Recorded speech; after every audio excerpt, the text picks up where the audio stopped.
I'm Yael Nagler. My company, Yaz Partners, advises and shapes CISOs. And I'm really excited to be joined today by Lenny Zeltser, who's the Chief Information Security Officer at Axonius. Necessarily, these are our disclaimers. I've been a CISO at my current company for about 3.5 years now. And half a year ago, I noticed something strange. I noticed that I felt like I know what I'm doing. And I know where I am. I knew what the company expected of me. I knew where I'm heading. And I had some successes and lessons learned. We're not going to call them failures. I had some lessons learned to look back at and say, I've achieved something tangible. And I felt that at that point, 3 years into the job, I reached some kind of an inflection point because things started to feel different to me. And so what Lenny is describing is one of those inflection points that you encounter in your job. Notice that I didn't say career because we're talking about the inflection points that you encounter in your current job and organization. And a lot has been said and written and spoken about your first 100 days. And just as much has been spoken about what to do when you have your first significant incident. Today we want to talk about something different, something unique, something that doesn't get much airtime.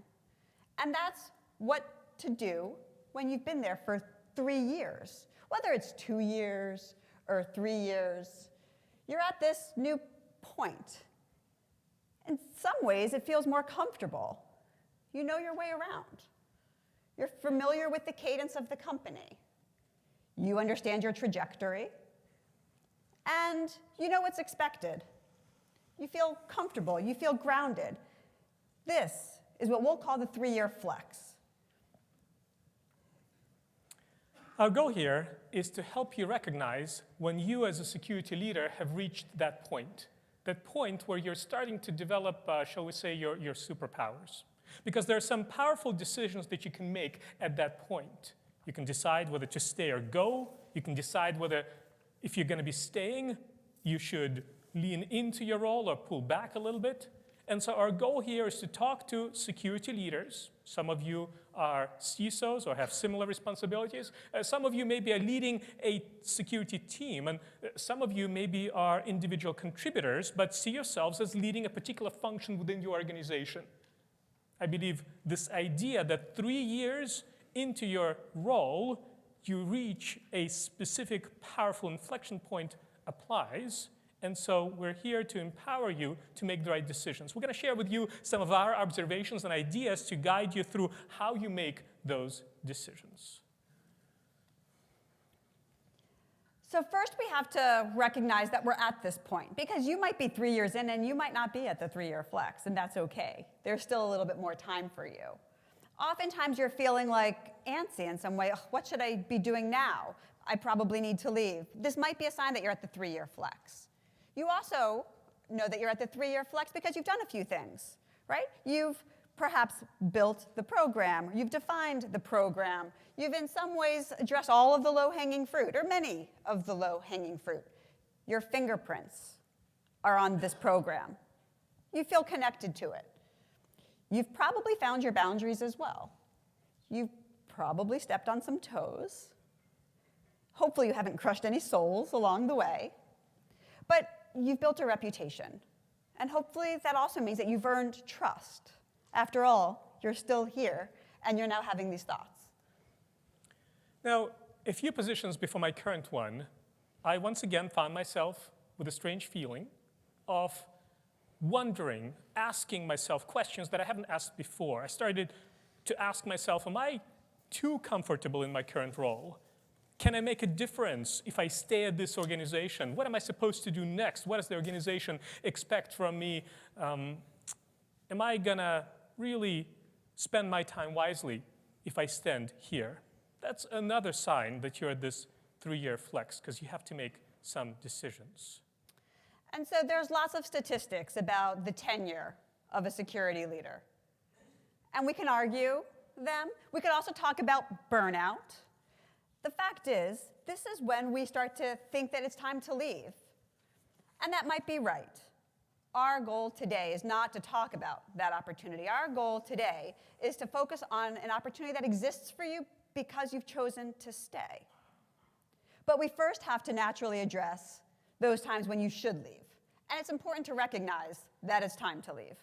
After 3 years, if you haven't earned more political capital, it might be time to leave.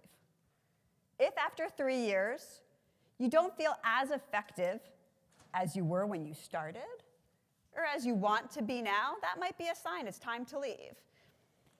If after 3 years, you don't really like the role, that's okay. It might be time to leave.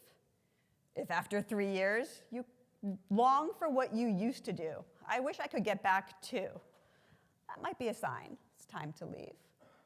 And the other option is you might just have a great offer, and you should entertain all of the offers, and if it's great, well, maybe you should go. But again, this talk is not for that. So we've a lot of thoughts and ideas to share with you, and we want you to walk away with something tangible from this presentation. So we've prepared these scenic overlook slides with a little camera at the bottom. I don't know if any of you know, there used to be this thing called camera, a dedicated device for taking photographs. The kind of things that perhaps you will want to remember from this talk. And so here's one of these 4 major takeaways that we hope you'll take away from here. Number 1, recognize that there is such an idea, this inflection point, which is a 3-year flex. We wanted you to recognize when you're at that point. Yeah, you're feeling comfortable, you know what you're doing, you're starting to itch either to leave or to do something more within your organization, you're starting to wonder what's next.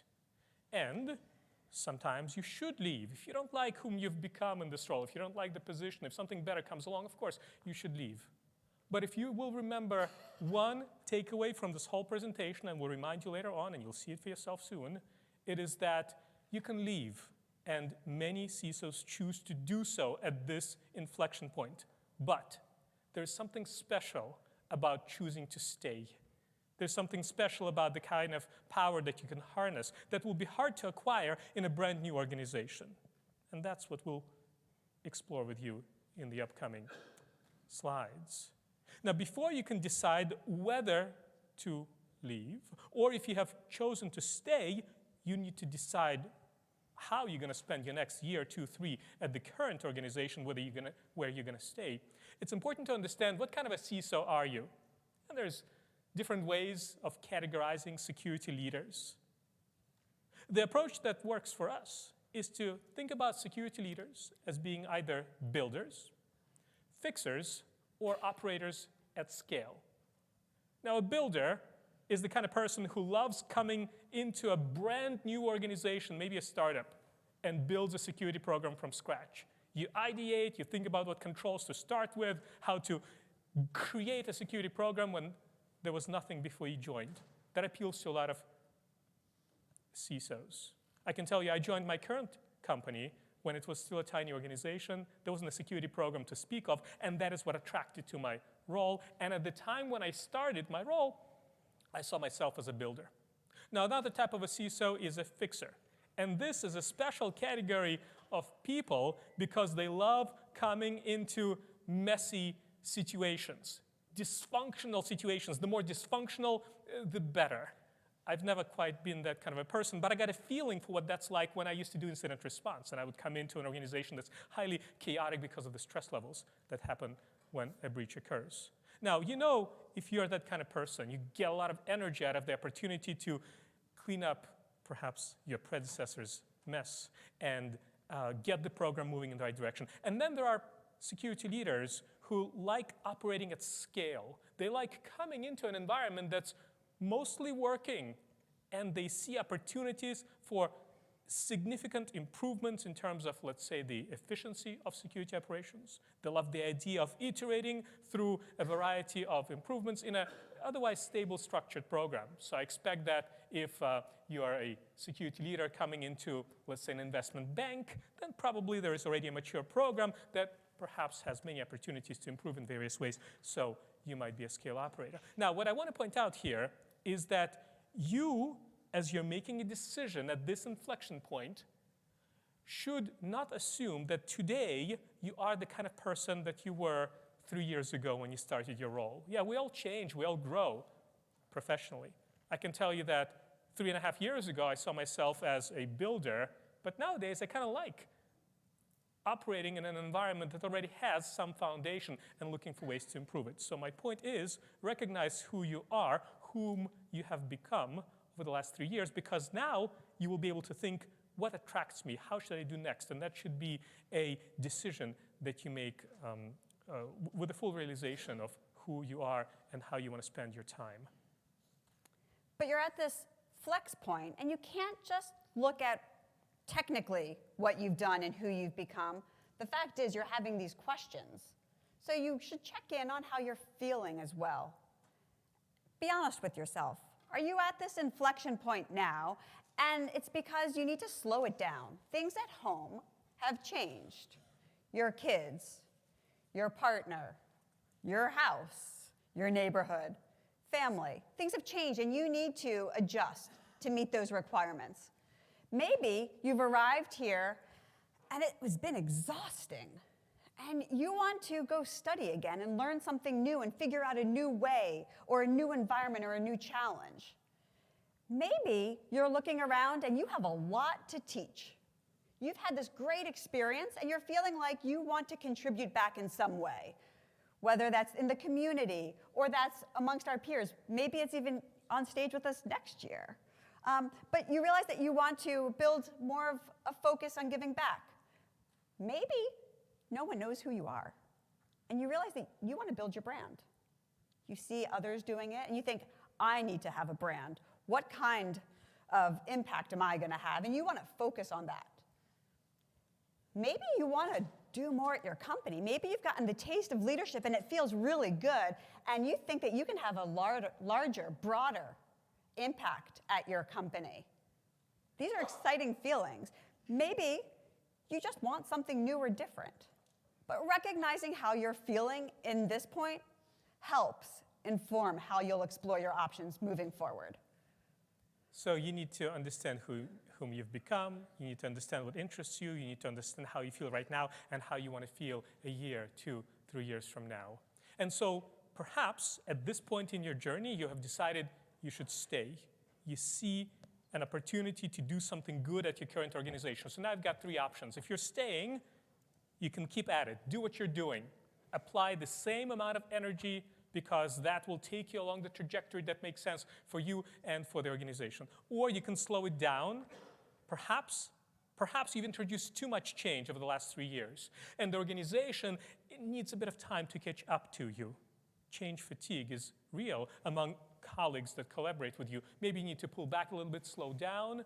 That's certainly an option. And then an option to accelerate. Maybe now's the opportunity to take advantage of that political will that you've built, the influence, your understanding of the environment, and you want to accelerate, expand the scope of your program, do things that could not have been possible a year or 2 or 3 ago. So we're going to walk you through these 3 options.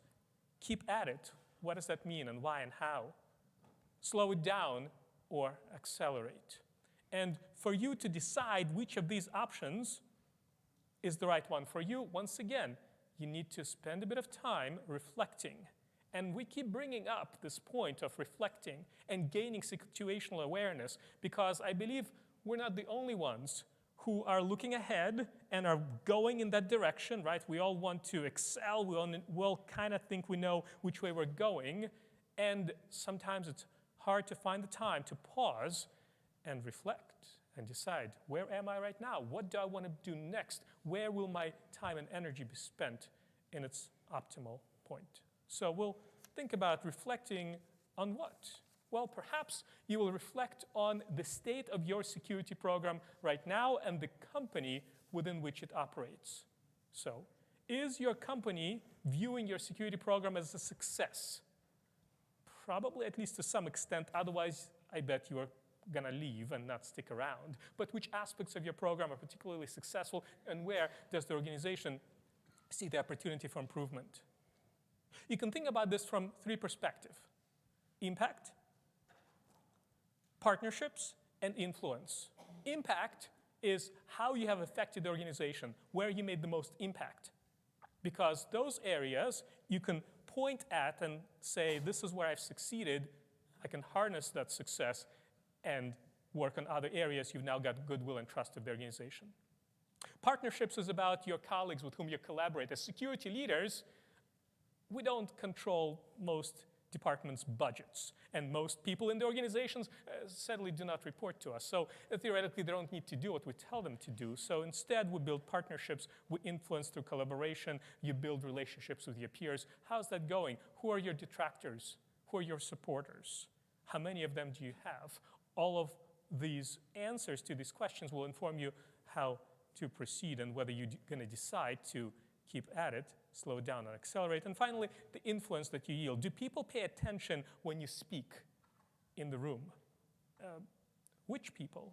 On which topics? Answering these questions for yourself will help you decide what to do next. So when we've looked at the program, which is Lenny's just described, how has the program matured over time? The next step is to look at yourself and evaluate your own leadership. Somewhat honestly, does it feel more comfortable in this role? Do you feel like it's easier now to get things done because you have the relationships established, you have good rapport, you know who to phone call when something isn't working, or when someone from somebody else's team does something to your team or responds in a certain way that's just not acceptable? You know how to pick up the phone, send an email, send a Slack message, and get it done. You recognize that you're comfortable here now as a leader, and it feels good. And do you feel stronger and more satisfied? And are you happy? Because it's not always enjoyable to be in this role. Do you feel like you could have more children? Like, do you feel like I have built a team, we have it going on, and I'm ready to take on more? Checking in on how you feel as a leader really is important as you figure out which path forward. You can still stay, but understanding how you feel is important. Then look at the business that you're there to support. Yeah, remember, you've decided to stay, and you need to decide where to put your energy, what projects to tackle next, and how much energy to put into those projects. To do that nowadays, you need to understand the business environment within which you operate. And your company today is probably different from what it was like 3 years ago, which is perhaps the last time you really took the time to understand what kind of a company were you joining at that time. And even if your company has not changed, certainly the business environment within which it operates has changed. There are different regulations. There's different revenue streams. Perhaps your company is operating in different geographic regions. So understand what is your company doing and why does security matter to it? How to best support the company's leadership? Do you feel confident in their ability to move forward? Do you feel respected and thus can achieve certain projects? Or do you really have the right amount of support just among some of the company's leaders and not others, which gives you an opportunity to work on building relationships with others and perhaps will inform you the extent to which you decide to keep at it or accelerate or slow it down. And so now we're talking about spending a bit of time to reflect. And we feel like there's a lot of buildup, right? We've done the intro of, are we at a 3-year flex? So we figured out how to assess what the 3-year flex is and that I'm there. And now we've introduced the 3 options for staying, and we said before we get to choosing the right path, we have to check in on our security program, ourselves as leaders, and the company. You'll know. If you can go through this journey and ask yourself these questions, it'll start to formulate for you which of the paths to take.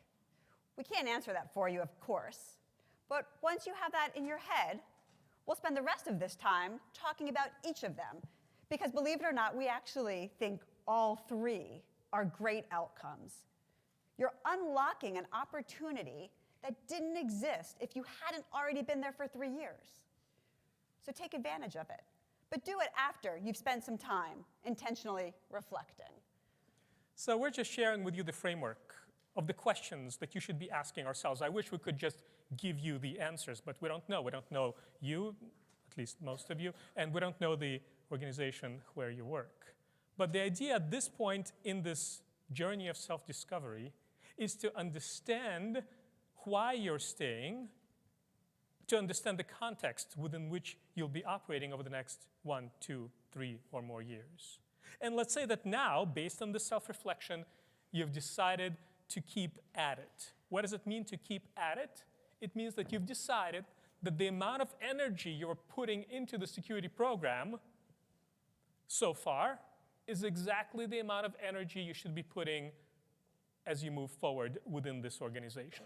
I think of this as driving a car. Yeah, your foot is on gas, and you got to decide, do I keep my foot on the gas panel right where it is, or do I push it down to accelerate, or do I take my foot off the gas to decelerate, slow it down? And here I'm talking about keep at it. And keep at it is just fine. I can tell you that right now where I am in my journey at my current company, I'm choosing to keep at it. I've been applying a lot of energy into building a security program. I've achieved, together with my team, a certain amount of success. There's still always, forever, work to do. And I feel like I should just keep at it. Because if I accelerate, then the rate of change at this point in time probably will not be supported by the rest of the organization. I cannot change too many things too quickly within my environment right now. And it's also not the right time for me to slow down because I'm at a fast-growing tech company, and slowing down right now would not support our business objectives. So keep at it is powerful and useful sometimes. Continue to implement change at the same rate as before. And you will do it because that rate, the amount of energy you're putting into it, is working. I'm not saying don't take on new projects. You will definitely need to take on new projects. But do it at the same rate as before because it's working, it's fulfilling, and your company is supporting that rate of change. But as with all things, you have to do it well. And that requires being intentional about it. What can that look like for you specifically? Empower your team.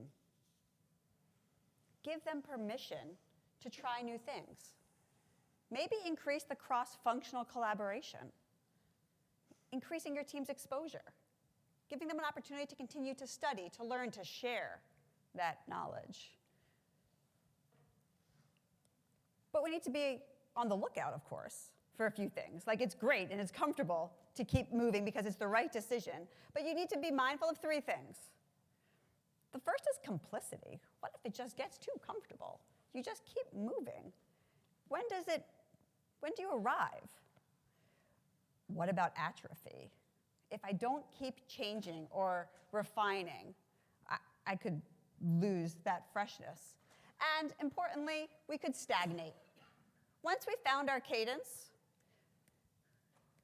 it's easy to keep going.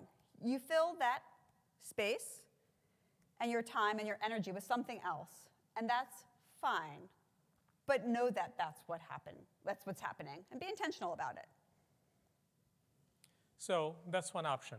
Keep at it, do what you're doing, well, apply the rate of change at the same rate as before. Yeah, take on new projects, of course. But another option is to slow it down. Now, this option might have some stigma associated with it, and would like to remove that stigma. Sometimes the right thing to do for you and for your organization is to slow it down. I alluded to this earlier. Perhaps up until this point, the organization needed a brand new security program. You applied a lot of energy because it takes a lot of effort to build something out of nothing.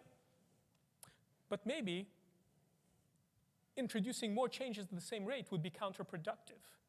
Maybe you've been introducing some changes into your application security program, making sure that developers, log all of the changes before they make into their tickets, before that code gets moved into production. You've introduced a lot of great changes that probably shook up your R&D organization, but they presumably are okay with it now. But maybe introducing more changes right now is the wrong thing to do. Maybe they need to focus on building certain features that your company must deliver to succeed as a business. That's just one example where, by understanding your company's business objectives, you can make a smart decision whether pushing on certain projects at a high rate of energy expulsion is the right thing to do or not. Sometimes the right thing to do is to slow it down. And if you slow it down, that means you can introduce incremental changes into your program. You can give the organization a bit of time to absorb and benefit those changes that you've made so far. Another reason to slow it down is if you think you're going to leave in a year or two, or I don't know, 6 months, right? You might know that you're starting to look, but maybe now's not the right time to leave for you. Spend a bit of effort on succession planning. Yeah, if you're a security leader, you've got a team that has helped you succeed at this organization. You are, to some extent, responsible for their success as well. And if you're planning to depart, maybe you got to slow it down a bit so that you can focus your energy on making sure that somebody will be able to step into your role when you are at some point ready to leave. The thing about slowing it down is it's only available to you if you've been there for 3 years. And sometimes you need to do it, and you don't need to declare it intentionally. No one else needs to know. It's okay. It's a gift. But use this time. You have to do it wisely and smartly. Clean up all of your old paperwork and all of your old documentation and processes. For the team, for you. Give yourself permission to reflect with pride on everything that you've achieved, that your program has achieved. Practice talking about that, whether internally or externally. These are the things that fulfill you, that probably were your feelings that got you here. I want to build a brand. I want to give back to the community. This is a good time to do it if you're going to slow it down. This is permission. This is permission to take the time to think about what's next while you're there. It's okay. You don't have to talk about it with anyone else. But do it intentionally and set a target and set measurements. Because you run the risk of checking out or being perceived to have checked out, which is even worse. It's also important to avoid running the risk of missing the company's cues. So you took this opportunity because it is a secret gift that you can only do it 3 years and slow it down, and that's very helpful. But if you miss the company's cues to say, we need to keep going or accelerate, well then you run personal risk of being successful and feeling successful. This is the one, however, that I think is most exciting.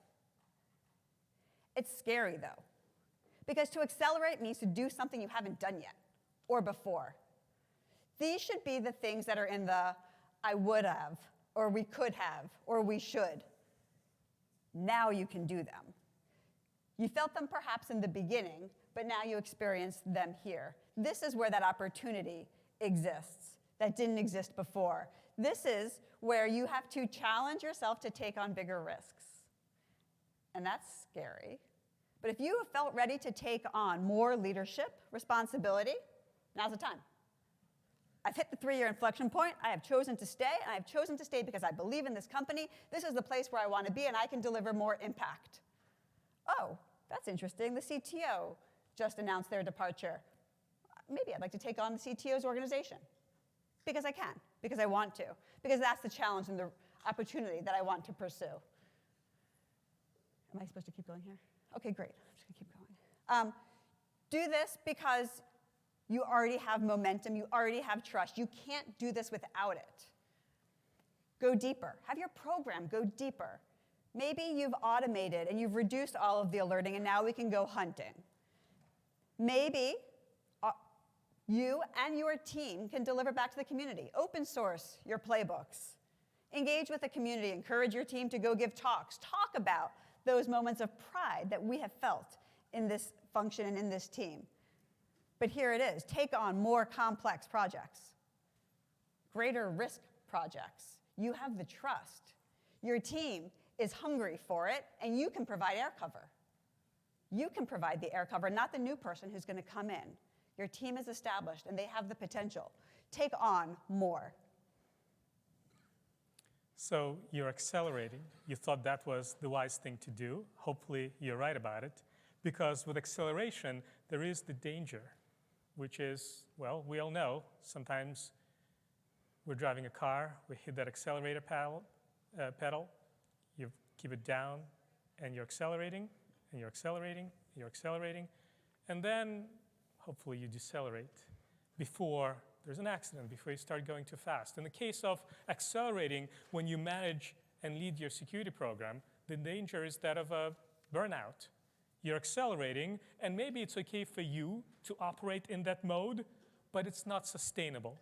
Some of you might disagree with me, but I believe that operating in the accelerate mode for long periods of time is just not sustainable.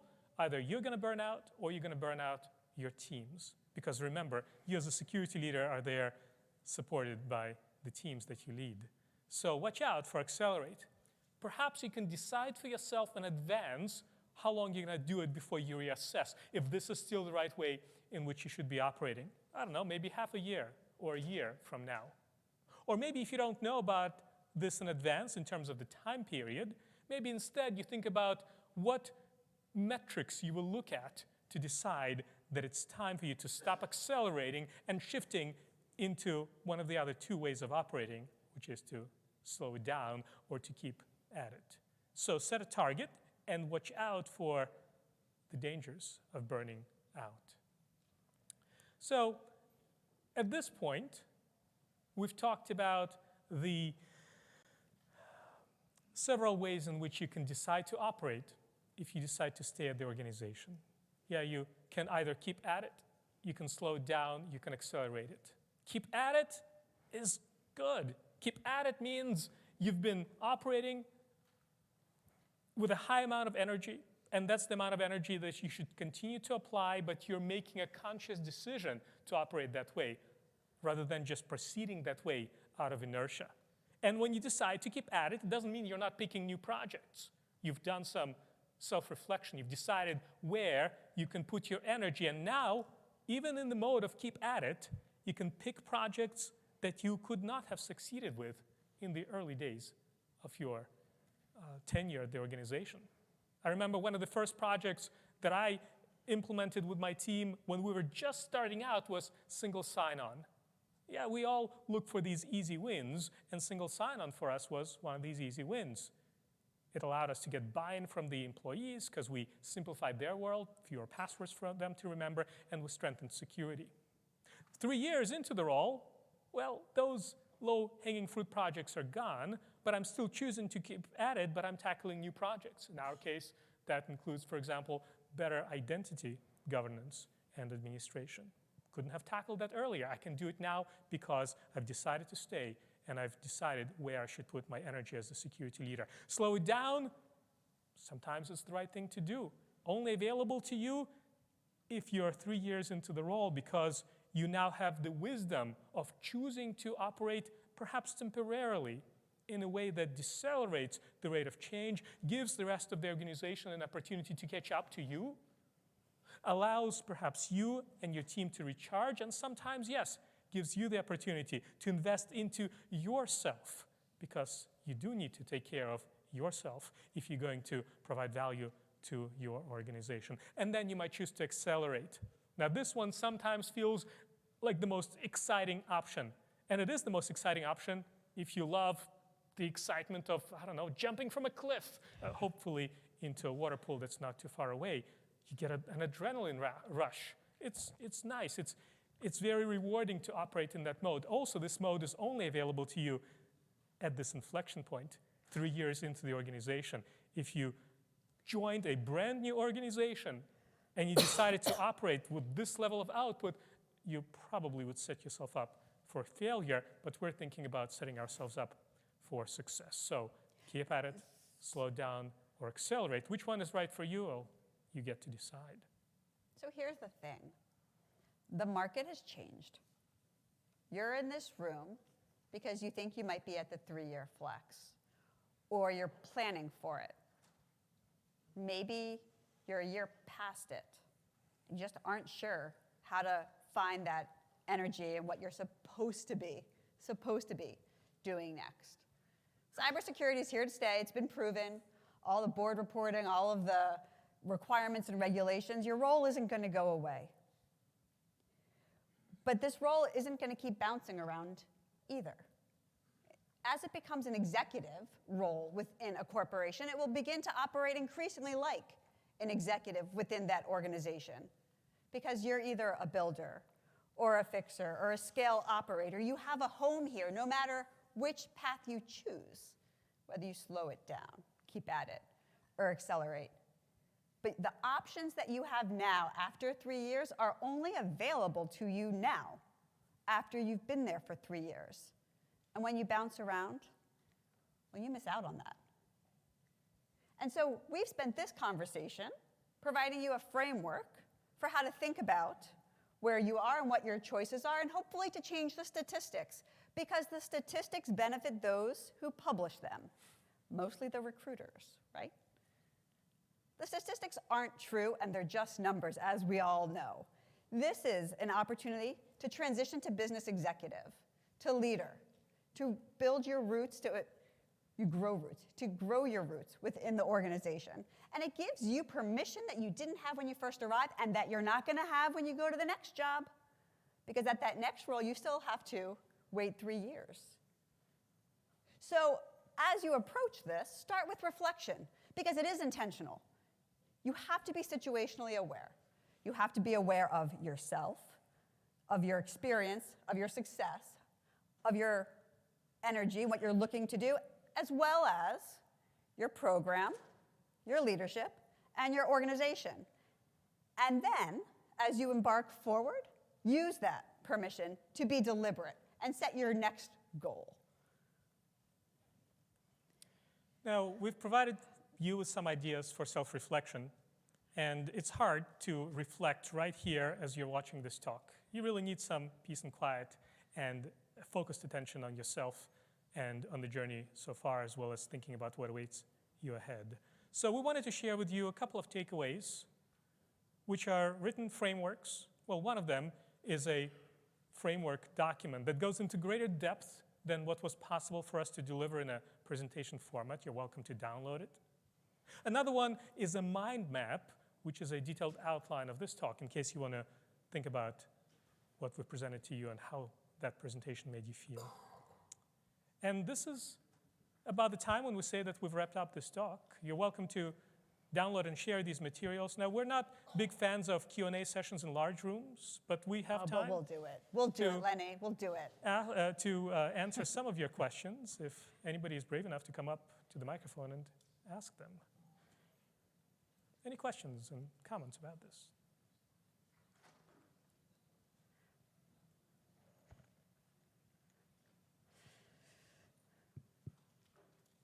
Is this on? Check, check. Yeah. Oh, yeah. Okay, so one of my questions is for the accelerate phase, what are some of the things that you have found people notice when they're starting to reach that burnout level? Because I think that applies wherever you are in any career, and I'm just really curious, can the leader who's in the accelerate phase, or maybe even one of the others, do better at noticing, oh, I'm getting really close to burnout. I actually do need to slow down. Your own burnout or your team's burnout? Let's do both. Yeah. So if you're feeling it, you should have figured that out as you've reflected. You've already set a target for what you're going to accelerate, so you're not really going to burn out because you know where you're marching towards. You got there. And recognizing it in your team, you had to have evaluated that as you looked at your security program, as you looked at yourself as a leader. Because you're right, that totally matters. You might be ready for it. I've got all the ideas, I've got all the trust, and I'm going to charge forward, but no one else wants to. That's a factor, for sure. Thank you. Appreciate it. I think we're good. All right. Well, we're going to be around if anybody has any other questions. Thank you for coming. It was good to meet you all.